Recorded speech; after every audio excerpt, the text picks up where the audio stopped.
Hi there, today I'm going to share some brief highlights I filmed this month that help define what makes Manchester United so loved all around the world. This channel is dedicated to keeping alive the legacy and history of our football club. And February will always be a reminder of why we have such a remarkable global following.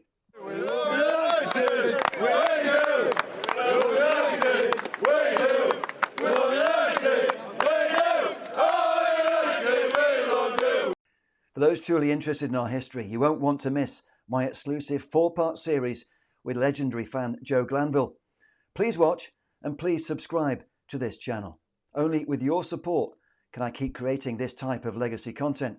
And trust me, every like and every share helps me keep creating this content. For decades, Joe has been uniquely entwined in our history, a friend of so many of our heroes, from Busby and his babes to Fergie and his fledglings and beyond.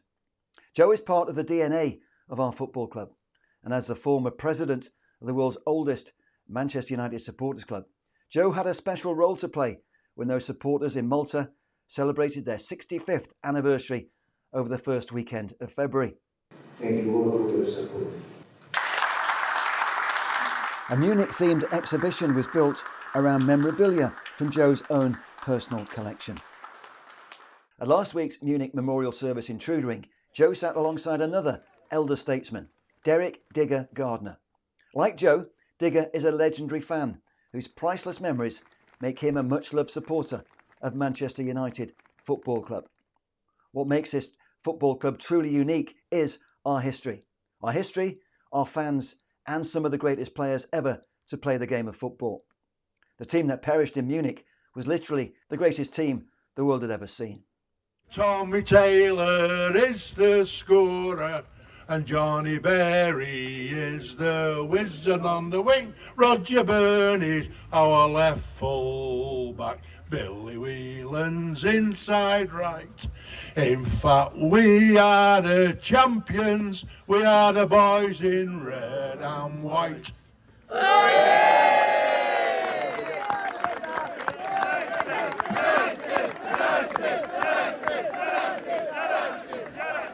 The original knight who made United great, of course, was Sir Matt Busby.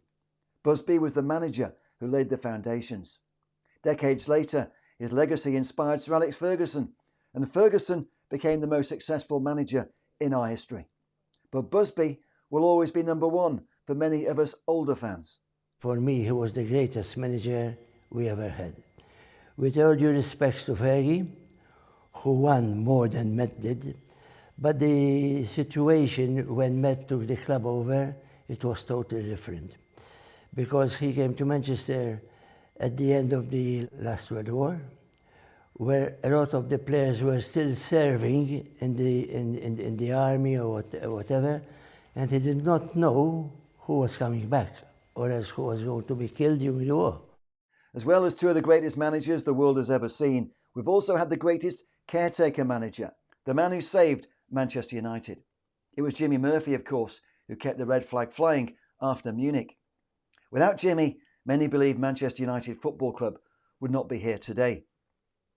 It was an honour for those of us at Trudering last week to be there with one of Jimmy's grandsons, my good friend Paul Murphy, a magnificent ambassador for a wonderful family. And no mention of the crash can ever be complete without paying tribute to the hero of Munich, Harry Gregg. Harry, of course, was the man who ran back into the burning wreckage of the aeroplane to rescue survivors, including Busby and Bobby Charlton. When supporters return to Munich every year to pay our respects, it's a unique pilgrimage that embodies what it means to be a supporter of Manchester United Football Club. The silence will start for 2 minutes now.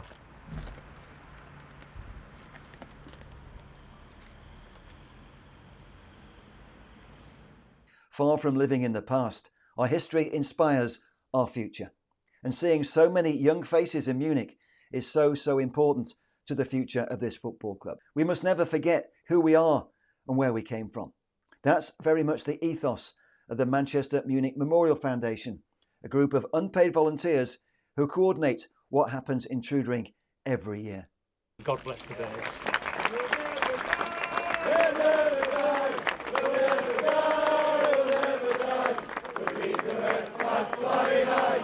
'cause Man United will never die. Here we are 66 years on, and it never ceases to amaze us how many people do come from all parts of the world, don't they? Honestly, I mean, obviously we had that large Malta contingent as well, but we had them from everywhere. Norway, we had them from all parts of Scandinavia, Austria, obviously throughout the UK we had a large contingent from Ireland, we had them from the States, we had them from Greece.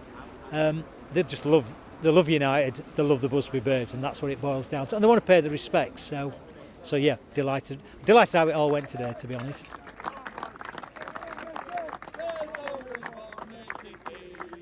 Mike, fantastic turnout. I think people are surprised year on year when so many fans come from all around the world.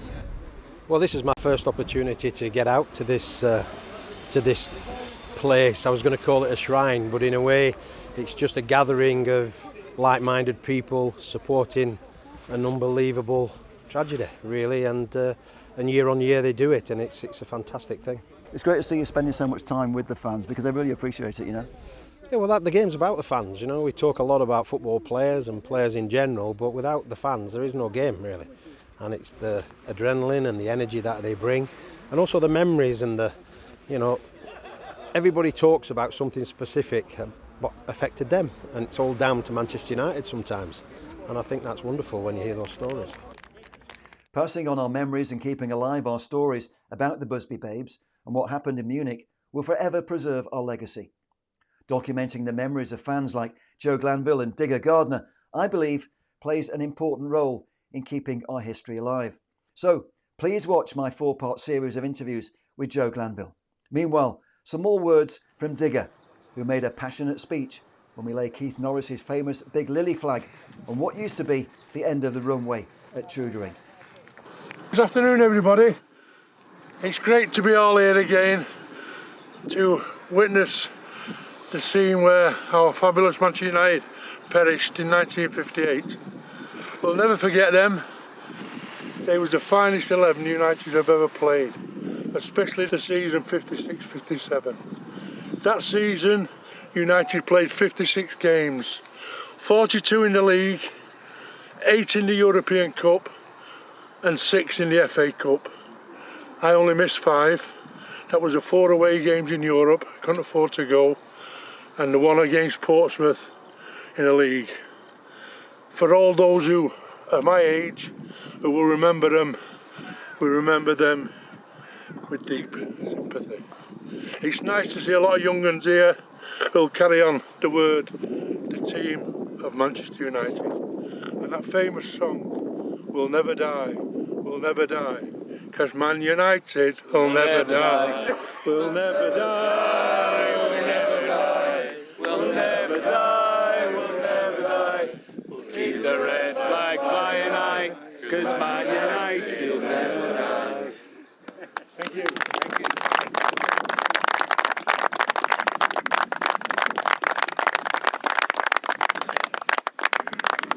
Tell us a story about the Babes. We used to go all over England watching United, and you could stand on the Cop, you could stand in the shed at Chelsea, at White Hart Lane at Arsenal, and never be in any fear of any trouble. And I always remember the game before Munich, United played at Arsenal. We won 5-4, and I was stood with a lot of United fans, and we were stood with a lot of Arsenal fans. And one of them come to me after the game and said, it was a pleasure watching Man United. He said, they're the finest team ever.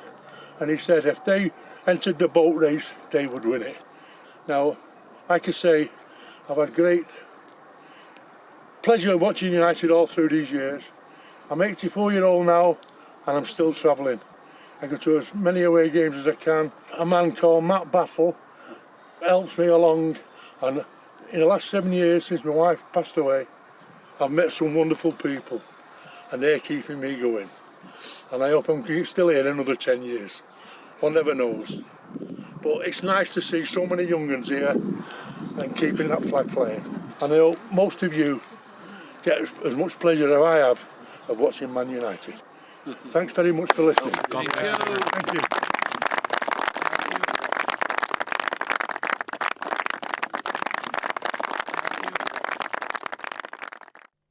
Documenting the memories of fans like Joe Glanville and Digger Gardner, I believe, plays an important role in keeping our history alive. So please watch my 4-part series of interviews with Joe.